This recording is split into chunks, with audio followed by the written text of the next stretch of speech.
Reserve bank of Indian थोडे दीस पयलीं अनावन्स केल्लें की 4 ऑक्टोबराच्यान बँकेन खंयचेय चॅक जर डेपॉझिट केले जाल्यार ते सेम डे क्लियरन्स जातले म्हणून. म्हाका कितलेशे फोन आयले, कितलेशे लोक म्हाका मेळपाकूय आयले आनी तांच्यांनी म्हाका सांगलें की तांच्यांनी ते 4 तारखेक चॅक घाल्ले, थोडे 6 तारखेक घाल्ले, ते अजून पर्यंत तांचे क्लियर जावना. ही एक खूब वायट गजाल आसा. आतां हातून जे आमचे व्यापारी आसा, जे व्यापार करता, तांचो व्यापार टोटली पेमेंटाचेर डिपेंड आसता. तांकां आज खूब प्रॉब्लम जाला.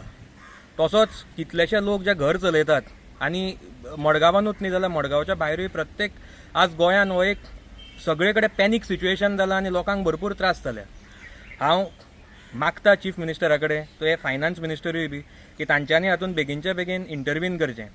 थोडे वर्सां पयलीं म्हाका याद जाता सरकारान एक नोटबंदी केल्ली आनी तातूंत लोकांक भरपूर त्रास जाल्ले.